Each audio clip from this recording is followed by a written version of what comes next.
Mtazamaji, karibu katika kipindi cha Kilimo Ajira Yangu. Kipindi hiki kinakupa wasaa mzuri wa kujifunza mbinu bora za kilimo cha kisasa na chenye tija kwa ajili ya ustawi wa maisha ya mkulima. Kumbuka, kipindi hiki kinaratibiwa na Taasisi ya Utafiti wa Kilimo nchini TARI, kituo cha Naliendele mkoani Mtwara.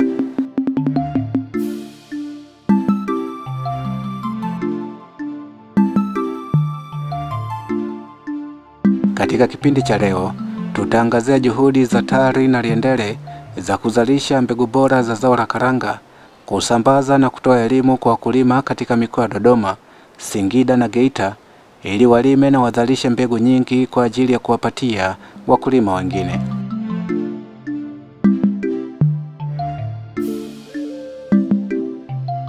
TARI Naliendele inatoa elimu ya kilimo bora na chenye tija kwa wakulima wa karanga katika mikoa hiyo kupitia vikundi vya wakulima vya uzalishaji mbegu za karanga daraja la mbegu, ambapo wakulima huzalisha aina mbalimbali za karanga zilizofanyiwa utafiti na kuzalishwa na TARI kituo cha Naliendele.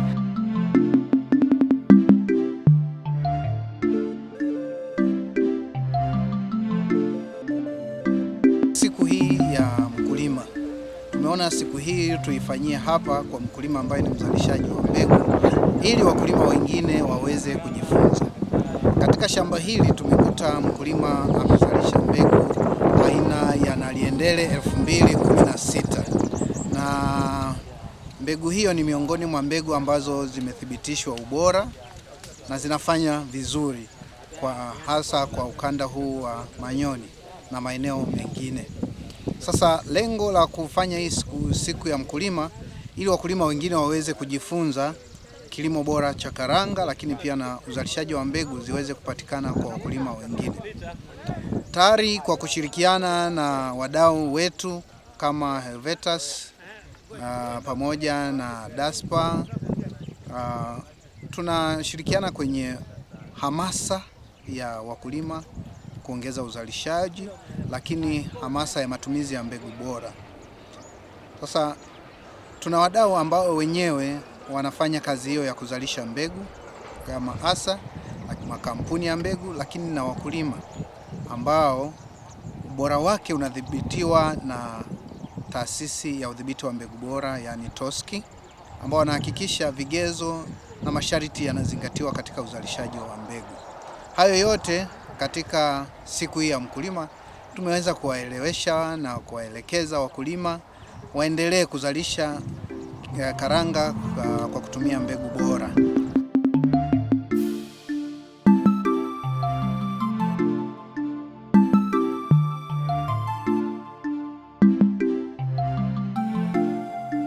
Wakulima kupitia vikundi vya uzalishaji mbegu katika mikoa ya Dodoma, Singida na Geita wamekuwa wakizalisha mbegu hizi ambazo wameona zina utofauti mkubwa wa uzaaji kati ya mbegu za asili na mbegu toka TARI Naliendele.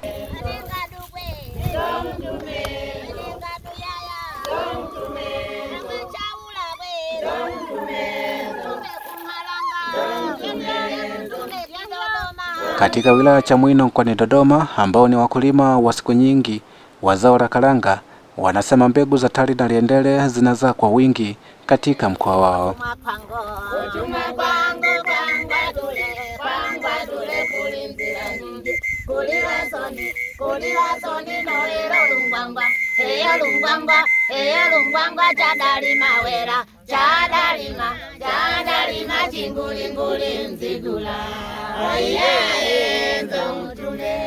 Binafsi najivunia sana kuwafahamu watu wa TARI, kwa sababu awali nilikuwa nikilima tu mbegu zangu za kawaida ambazo kiukweli nilikuwa sipati kama nilivyoanza kulima hizi mbegu ambazo zimetoka TARI Naliendele.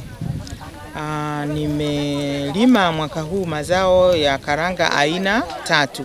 Nimelima Naliendele 2016, lakini nimelima Nalnat 2015 na nimelima mbegu yangu mwenyewe binafsi. Inafanana na Mangaka, maana ndani ukimenya ina watoto 3. Ninaona tofauti ya zile karanga zangu na tofauti ya hizi. Naliendele kwanza, hata kama nikianza kuiuza kwa maganda inajaa chache kwa maana ni kubwa na zinatoka kwenye shina moja kuanzia watoto 50 na kuendelea. Lakini huwa napenda kuongeza mnyororo wa thamani kwa kuigrade hii karanga, ina maana kuimenya. Kwa hiyo unapomenya unapata matokeo mazuri kuliko ukiuza kwa ganda. Kwa hiyo ninafurahi sana kufikiwa na watu watali, na hasa hawa watu wanaotupa hizi mbegu za karanga. Lakini ninatoa sasa wito kwa wakulima wenzangu, tulime hizi mbegu ambazo zinazalishwa na tafiti zetu za Tanzania. Hizi mbegu za tali kiukweli ni mbegu nzuri sana, ambazo kwanza zinatoa matokeo makubwa, zina mavuno mengi, tunavuna mavuno mengi kulingana na mbegu zenyewe zilivyo, tofauti na mbegu zetu zile za asili ambazo tulikuwa nazo. Zinakomaa kwa haraka, lakini pia zinazaa kwa wingi.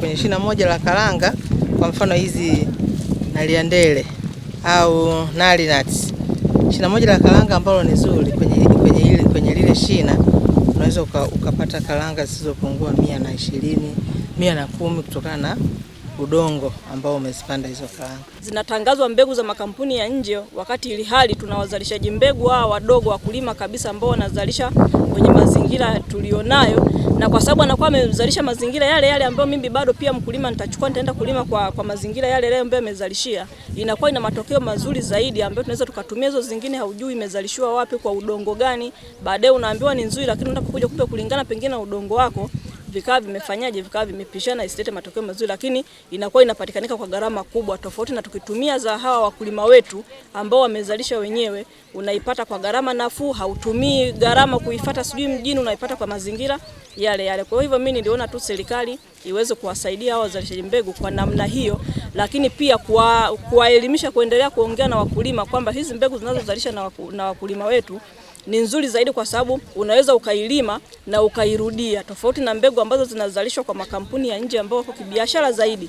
Unailima msimu mmoja tu, inakupasa tena msimu unaofuata uende ukatafute mbegu. Kwa hiyo utajikuta unakuwa sasa ni kama mtumwa wa mbegu. Kwa hiyo nilikuwa nashauri serikali, kama serikali iweze kuweka mipango ili miaka 5 hata mbeleni huko, kama serikali wewe inajitosheleza kwa kuzalisha mbegu wenyewe ndani ya nchi na si kutegemea makampuni ya nje.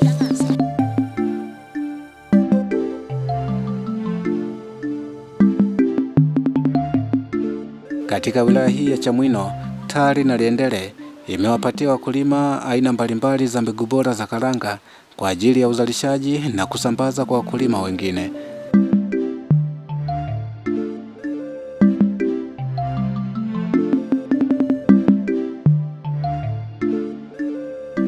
Hapa tumekuja na aina mbalimbali za mbegu za karanga ili kutoa wigo mpana kwa wakulima wa maeneo haya, ili waweze kuwa na chaguzi mbalimbali wakati wa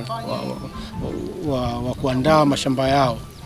Hii inatokana na mahitaji ya karanga. Kwa hiyo mkulima, kutokana na hizi mbegu ambazo tumekuja nazo, ataangalia soko linahitaji nini. Je, soko linahitaji karanga za aina gani? Kama soko linahitaji karanga kubwa, hizo karanga tunazo, zile mnanje. Kama hizo soko linahitaji karanga ndogo na nyeupe, basi hizo pia tunazo, aina ya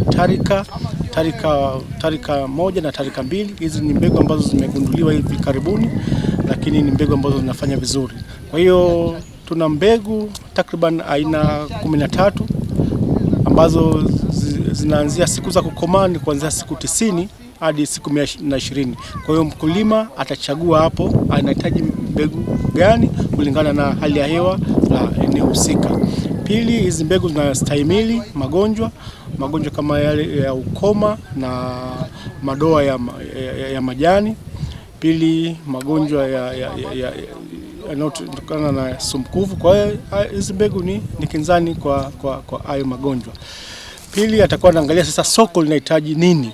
Hizi mbegu ziko za aina 13. Kwa hiyo atakuwa soko linahitaji karanga aina gani? Je, linahitaji kwa ajili ya mafuta?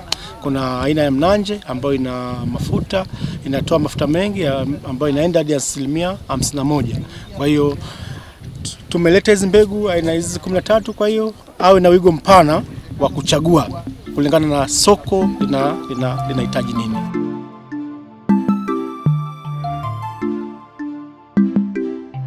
Mtazamaji, kumbuka kipindi hewani ni Kilimo Ajira Yangu, kipindi ambacho kinaratibiwa na Taasisi ya Utafiti wa Kilimo TARI, kituo cha Naliendele.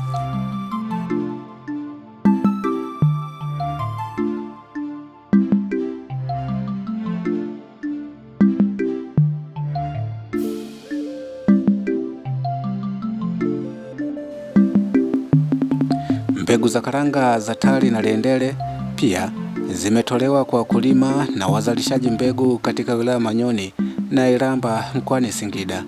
Katika mashamba ya kuzalisha mbegu ndipo TARI hutoa elimu ya kilimo bora cha zao la karanga na uzalishaji wa mbegu za zao hili.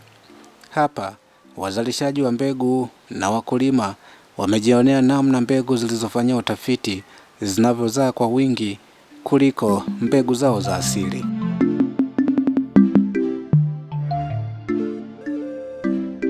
Nilipanda mbegu ya Naliendele 2016 ambayo ni mbegu bora iliyoboreshwa. Nikilinganisha mbegu niliyopanda na mbegu nilizokuwa nikipanda huko nyuma, mbegu hii ni bora sana.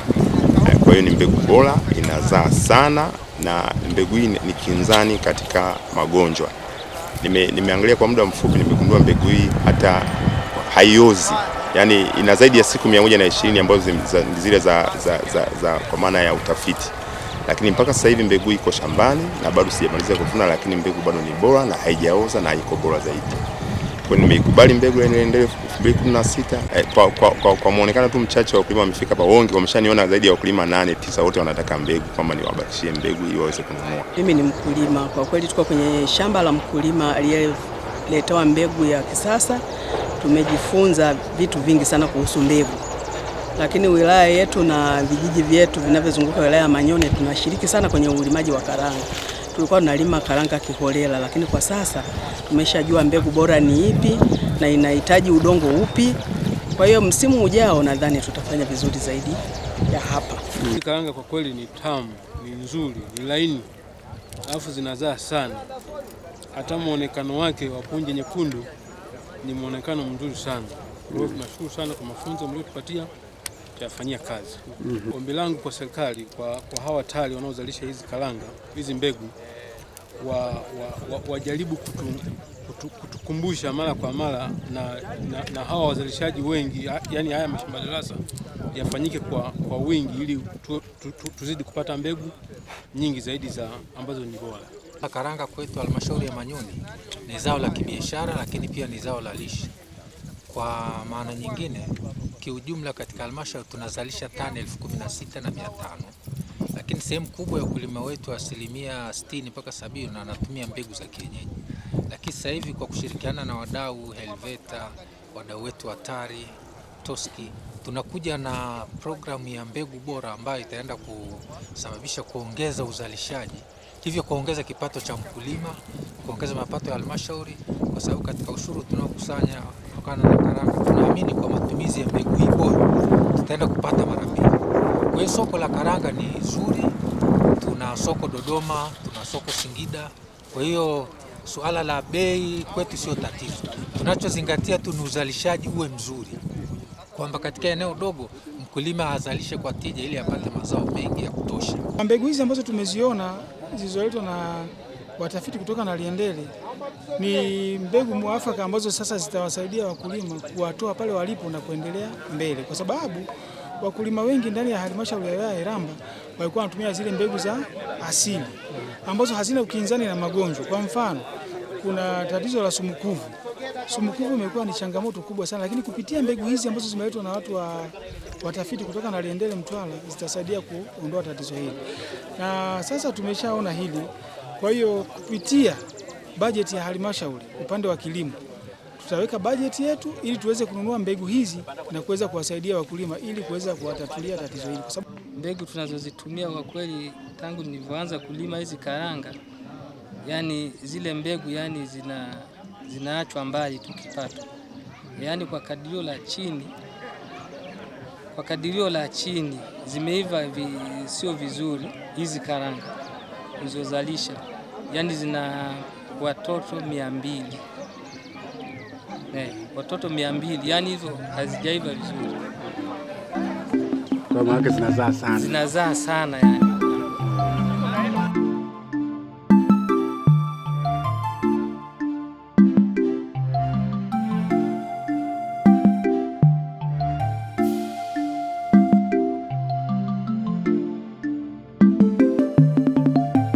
Kutokana na hali ya hewa na kiwango cha mvua katika mkoa huu wa Singida, TARI Naliendele ilifanya tafiti na kuzalisha mbegu inayokomaa mapema pamoja na kuvumilia ukame, huku ikiwa inatoa mavuno mengi.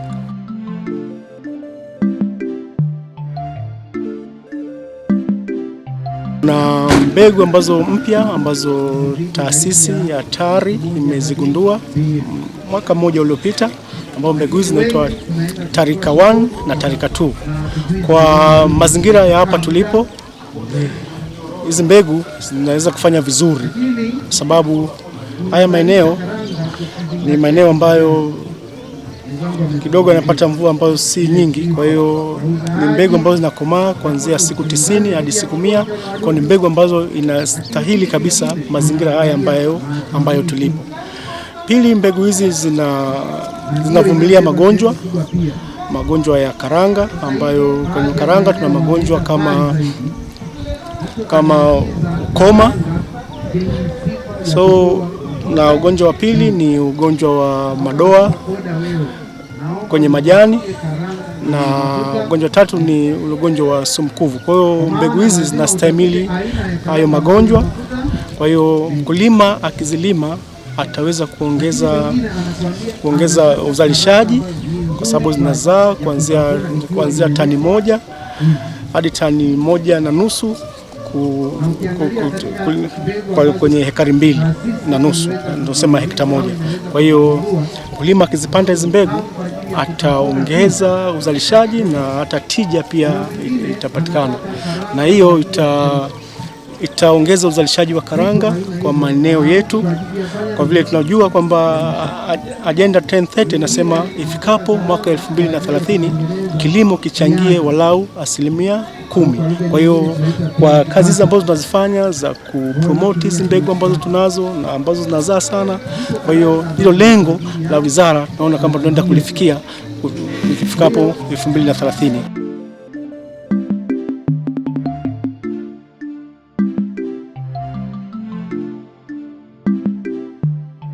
Mtazamaji, zao la karanga ni zao la biashara. Wakulima hutumia zao hili kwa ajili ya kuinua uchumi wao na kugharamia mahitaji mbalimbali katika maisha yao. Katika wilaya ya Bukombe mkoani Geita, zao la karanga lina soko kubwa ndani na nje ya nchi.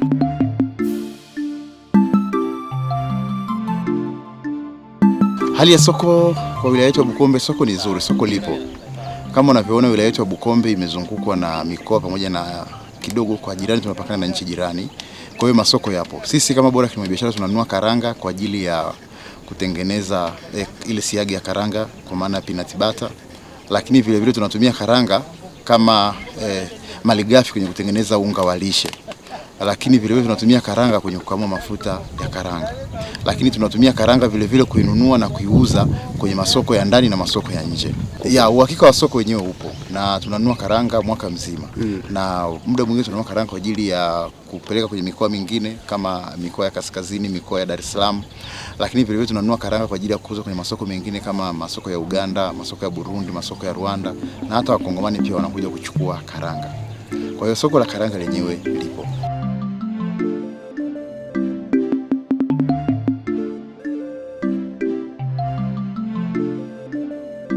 Kutokana na fursa hii, TARI Naliendele iliamua kuwapatia wakulima mbegu bora zenye tija kwa kilimo chao na kuanzisha mashamba darasa ya kuwafundisha wakulima. Leo tumefanya siku ya mkulima hapa Geita, ambapo wakulima wamepata nafasi ya kujifunza mbinu mbalimbali zinazotumika kwenye uzalishaji wa kilimo. Kwa hapa leo siku ya mkulima, kitu cha kwanza wakulima wamepata kujifunza mbinu tofauti za uzalishaji wa karanga, lakini pia tumepata nafasi ya kuwaunganisha na wadau mbalimbali wa kilimo cha karanga ambao wanaweza kusaidia kwa upatikanaji wa mbegu. Lakini pia kitu kingine wakulima ambacho wamejifunza kwa nadharia, lakini ya kuona moja kwa moja kwa vitendo ambavyo vimefanyika shambani. Karanga ni zao ambalo linastawi kwenye ardhi ya mchanga, na huku ni sehemu moja ambayo ni karanga zinafanya vizuri kabisa. uwepo wa mvua, zipo mvua ambazo zinasupport karanga, uzalishaji wa karanga, lakini pia ardhi ni ardhi nzuri ambayo ina support karanga. Karanga yenyewe hata ni zao ambalo linaweza kufanya vizuri hata sehemu ambao rutuba iko chini kidogo. Na kwa huko ni sehemu moja hapo ambao ni sehemu potential sana kwa uzalishaji wa karanga.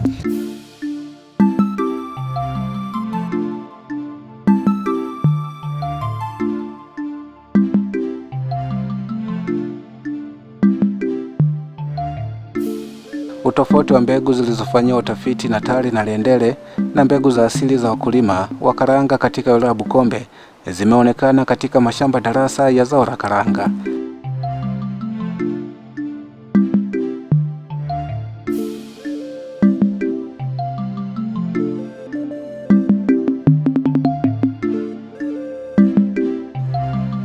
Kiuhalisia ni kwamba ubora wa mbegu ni mzuri.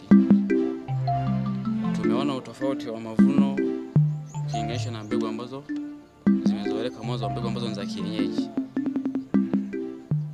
Tuchukulie mfano kwa mbegu ambazo ni za kienyeji, mtu akipanda kwa ekari moja, mavuno yake huwa hayazidi gunia 3 mpaka 5. Lakini kwa hizi mbegu za kisasa toka tumeanza kuzitumia, tija ya uzalishaji imeongezeka kuanzia gunia 10 mpaka 20 kwa ekari moja.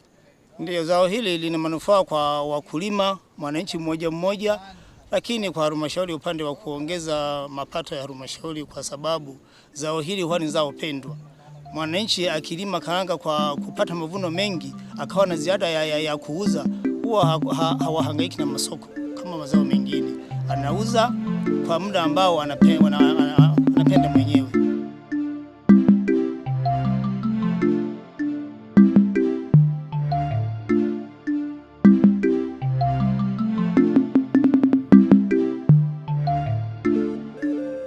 Mtazamaji, kutokana na mahitaji makubwa ya mbegu za zao la karanga, TARI Naliendele inawashirikisha wadau wa kilimo ambao ni makampuni ya kuzalisha mbegu pamoja na watafiti wengine ili kuzalisha na kuuza mbegu kwa wakulima maeneo mbalimbali hapa nchini. Kampuni ya kuzalisha mbegu za zao la karanga katika mkoa wa Dodoma, DASPA, ni wadau wa TARI Naliendele ambao huzalisha mbegu zilizofanyiwa utafiti na kuzalishwa na TARI Naliendele. Kwa ujio hapa hivi kwenye hili shamba la DASPA tumekuja kujionea mbegu ambazo anazalisha, hizi mbegu bora za kisasa. Tulimpatia aina ya Tanzanite na Naliendele 2016.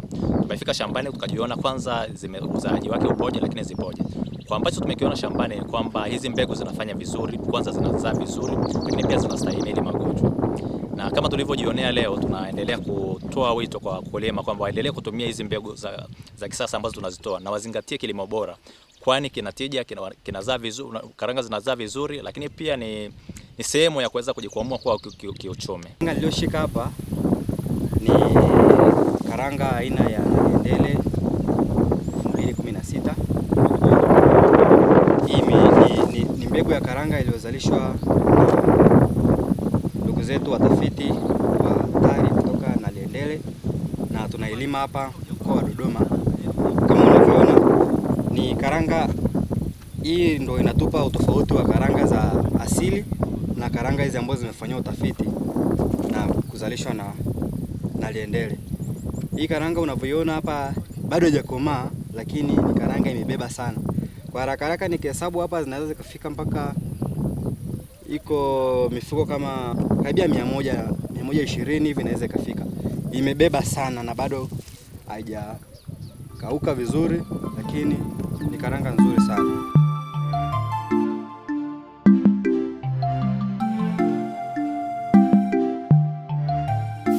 Wazalishaji hawa wa mbegu huzalisha na kutoa elimu kwa wakulima, ambapo kutokana na umuhimu wa zao hili wanashauri serikali kutoa ruzuku kwa wakulima ili wazalishe kwa wingi zao la karanga.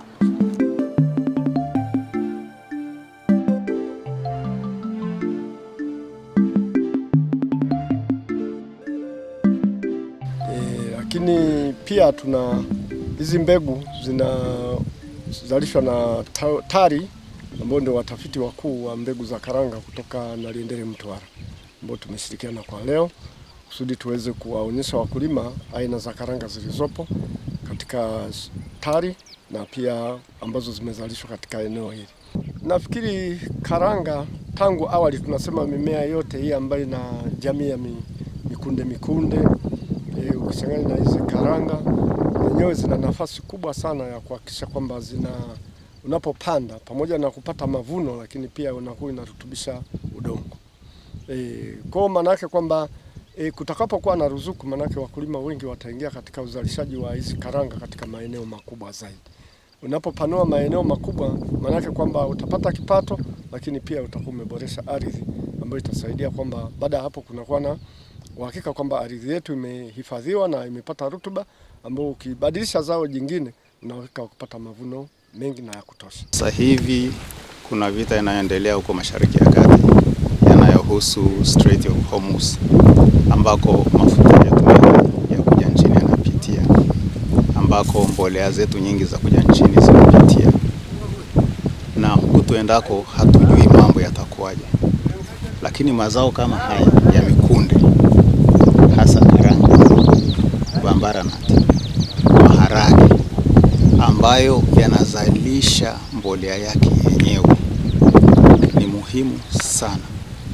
Serikali tunakazania sana kutoa ruzuku mpaka kwenye mahindi, lakini tunaomba hiyo ruzuku iendelee hata kwenye mazao ya mikunde, kwa sababu huu ni uokovu wetu, hasa inapotokea tatizo la mbolea na virutubisho.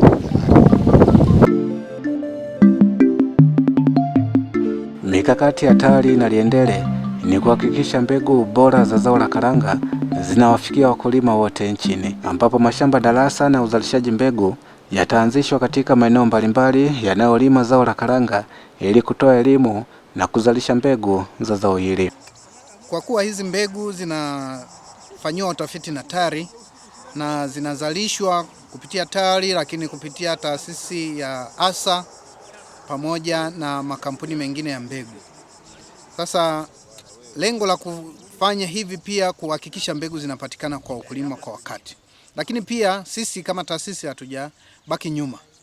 Tumeendelea kupitia mashamba darasa kuhakikisha maeneo mengi ya uzalishaji yanakuwa na mashamba darasa ili wakulima waweze kupata mbegu na kuchagua mbegu wanazozihitaji. Lakini kupitia mkulima mmoja mmoja, tunawashawishi mkulima mmoja mmoja na vikundi waweze kuzalisha ili mbegu zile ziweze kupatikana kwa wingi katika ngazi ya mkulima.